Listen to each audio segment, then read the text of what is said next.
Education is the top priority of schools, but so is keeping your kids safe while they're there. A KITV investigation found some of the measures schools are supposed to take to keep the kids safe may not be happening. KITV's Adam Rakusin joins us now. Adam, you found not all schools are as prepared as they're supposed to be. Yeah, and this is just some of the fire drill data from districts across Central Texas. It's hundreds of pages long.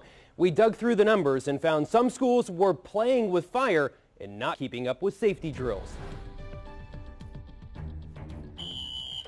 Children, let's quietly line up. The moment an alarm is activated, There's a fire, we gotta evacuate. the role of an educator That exit's blocked. transforms to first responder. Keep going down the stairs. We expect that our students are practicing the same way that we would expect if it were to be a real situation. Both Leander and Round Rock ISDs opened their doors for KITV to see exactly how a required emergency drill plays out. Parents give us 860 kids a day, and they want us to keep them safe. And so ultimately our goal is to keep them safe. Very nice job. In this instance, the kids were ushered to safety in about 2 minutes, meeting district expectations. These kids fell back exactly what they'd been trained to do. But that's not always the case.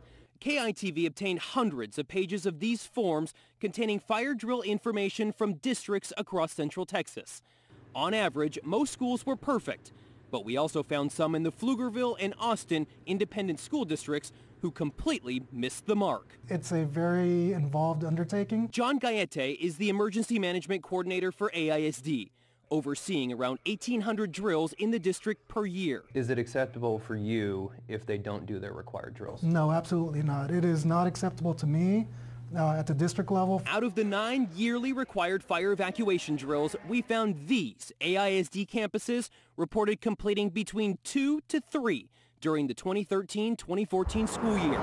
That's below half of what they're required to do. We also found a handful of schools only reported participating in 1 drill.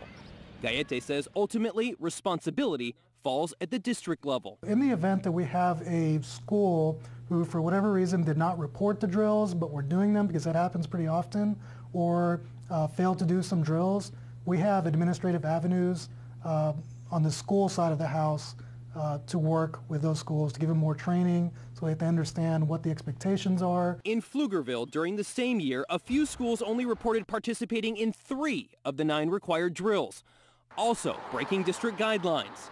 The Texas Fire Marshal doesn't control local rules, but not preparing for safety doesn't sit well with him. It's a best practice, and when you follow best practices, you avoid problems.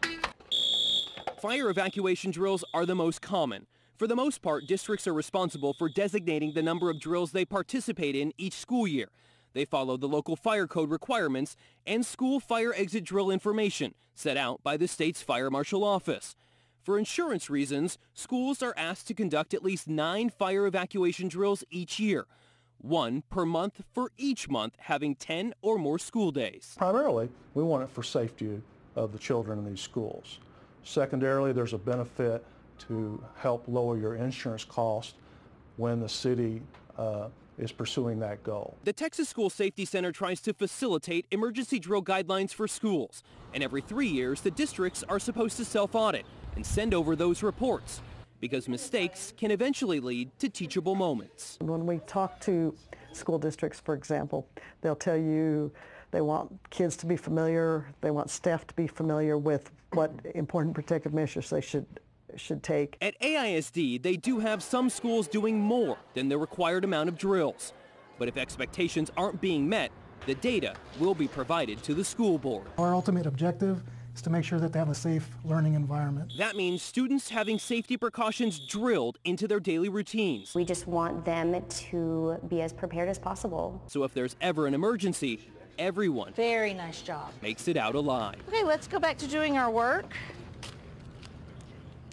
And Pflugerville ISD did send us this year's stats as well, and right now almost all of their schools are where they should be. The district says sometimes they miss a drill because of weather, but didn't elaborate on why they didn't go back and reschedule it. If the drills aren't being done, there will be a conversation between the principal and their supervisor. Reporting live, Adam Rakusin, KITV News.